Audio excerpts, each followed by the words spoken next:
Welcome back to Movie Moshow. Today we are going to review the science fiction thriller movie, Spectral. If you like our content, don't forget to like and subscribe. We post multiple times daily. Spoilers ahead. In order to provide advice on a line of hyperspectral imaging goggles of his design that have been provided to troops in Moldova as part of the ongoing Moldovan War, DARPA researcher Dr. Mark Klein is sent there. He meets with General Orland and CIA operative Fran Madison at a U.S. military air base outside of Chisinau. He is shown film of a weird, translucent, humanoid ghost that kills almost instantaneously that was taken by the soldier's goggles. Before sending the information and video to his superiors, Orland seeks Klein's professional opinion despite being certain it is not meddling.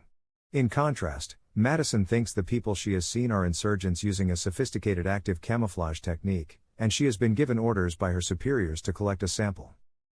Klein and Madison are sent into the field with a group of Delta Force operators who are looking for a Utah team who went missing the day before in order to get a better look at the anomalies and identify them. Klein attaches a huge version of the hyperspectral camera to one of the armored personnel carriers in order to get a better picture of the ghosts.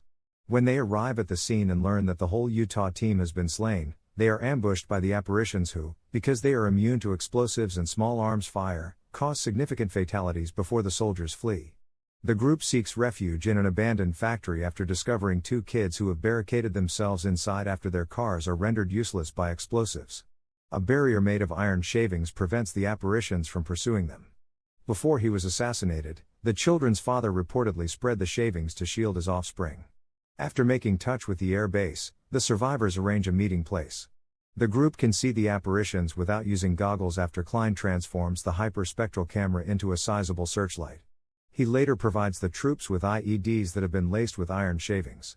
With these new weaponry at their disposal, the crew departs towards the rendezvous location, which is about half a mile from the plant.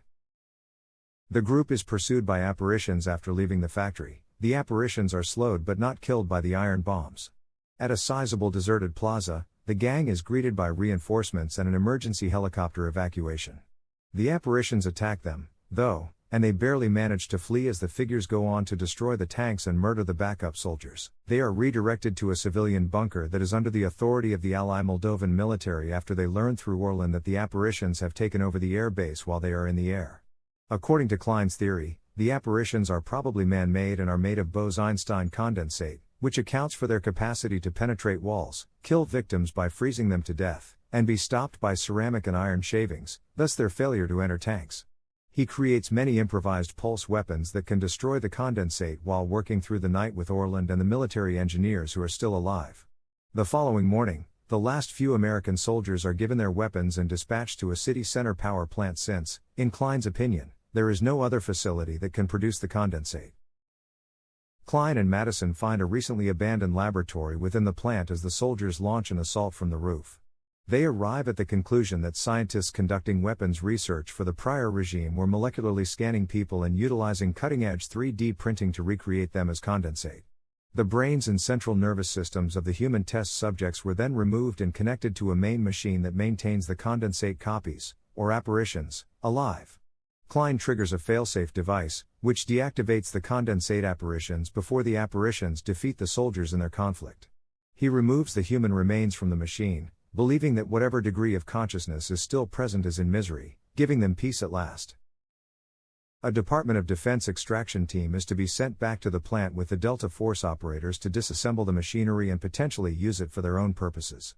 With the apparitions no longer present, the U.S. and Allied Moldovan military work to continue taking control of the city from the insurgents. Klein bids General Orland and Madison farewell before boarding a plane for the trip back to Virginia. Thank you for watching and don't forget to like and subscribe.